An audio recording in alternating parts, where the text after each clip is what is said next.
Salam, bugün bizə kim baxırsa və izləyirsə, hamınıza xoş gün, gözəl əhval ruhiyyə arzulayıram. Bu günləri hazırlayıram şokoladlı biskvit. Həmişə hazırladığımız biskvitdən istifadə edirəm. Sadə, asan və tez başa gələn biskvit. 6 ədəd yumurtadan istifadə edirəm. Əgər yumurta balacadırsa, mən bugün 6 yumurtadan istifadə edirəm. Çox da böyük deyil. 6 ədəd götürürəm. Əgər müəyyən qədər böyük həcmli yumurtadırsa, 5 ədəd istifadə edirəm. 6 ədəd yumurta, 1 stəkan şəkər tozu, vanilin, qabartma tozu, 1 stəkan un. Duxovkanı artıq yandırmışam, bişirirəm 160-180 dərəcə Selsi temperaturda. Yenə qeyd edirəm, temperaturu deməyimə baxmayın. Yəni, hamı öz peçkasını, duxovkası necə bişirirsə, bişirmə qaydasını yəqin ki bilir. Böyük həcmli, kiçik həcmli olmasından daha çox asılıdır. Nəysə, keçək hazırlanmasına. Ətraflı başa salmıram, çünki artıq bunu çox istifadə etmişik. Videolarını paylaşıram.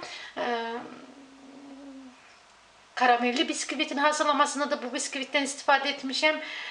Baxa bilərsiniz, linklərini burada paylaşıram. Yumurtanın ağını sarısından ayırıram.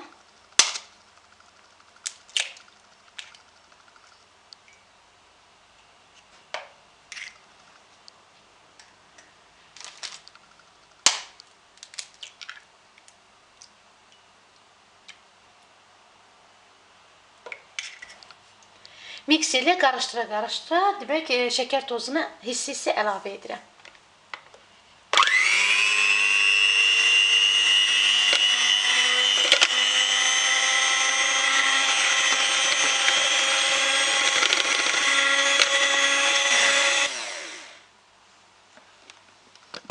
Sonra isə yumurtanın qalan bir hissəsini içərisinə əlavə edib qarışdırıram.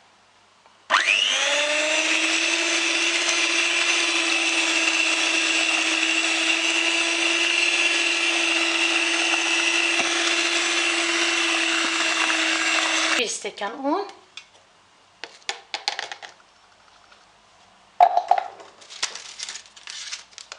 vanilin, bir də ki köpürdücü və yaxud da ki qabartma tozu.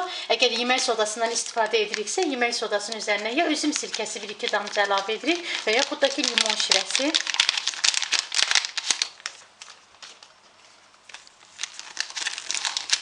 Artıq mikser lazım deyil. Onu içərisinə əlavə edib qarışdırıram.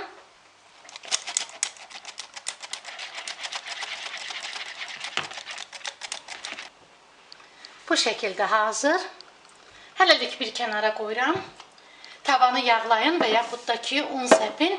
Adətən şüşə qablara yağ çəkmədikdə də, un səpmədikdə də yapışmır. Amma bu günləri azca da olsa mən yağlayıram. İçərisinə artıq biraz yağ əlavə etmişdim.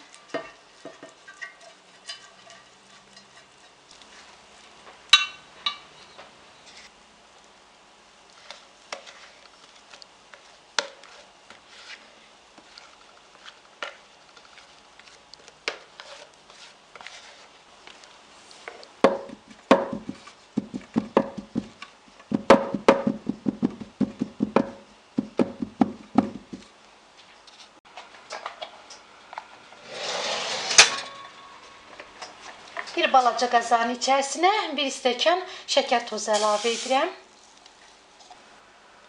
1 xörək qaşığı kakao. Yarım stəkandan birazca çox süd əlavə edirəm. Əgər süd yoxdursa, su əlavə edin. Orta bir temperaturda qaz sobasının üzərində bişirirəm. Yəni hazırlayıram.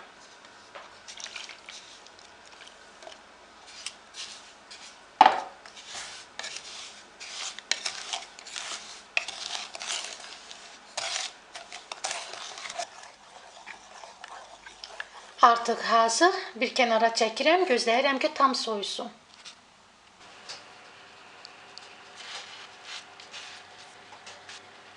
Artıq bişir, gözləyirəm ki tam soyusun. Soyduqdan sonra üstünün bu hissəsini, üst səthini təmizləyirəm. Dediyim kimi bu şəkildə üstünü təmizlədim. Üst hissələrini saxlayıram. Ya üzərinə səpin və yaxud da ki başqa bir şirniyyatlar üçün istifadə edin. Bankaya tökün, ağzını yaxşıca bağlayıb soyuducuda saxlayın. Bir neçə gün saxlamaq olur. Bu günləri belə bir çöplərdən istifadə edirəm. Yəni müəyyən qədər, yaxından görsədim, kabablıq çöplərdir. Müəyyən qədər böyük həcmli olsun, belə deyim də. Diş çöplərindən də əgər istifadə edirəmsə, yaxından görsədim kamera. Hazır. Demək, hazırladığımı üzərinə tökürəm.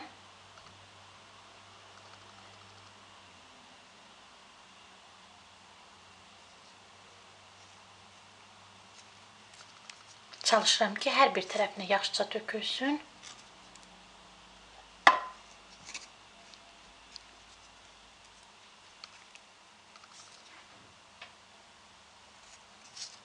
İki saatdan çox gözləyirəm ki, özünə çəkmiş olsun biskvit.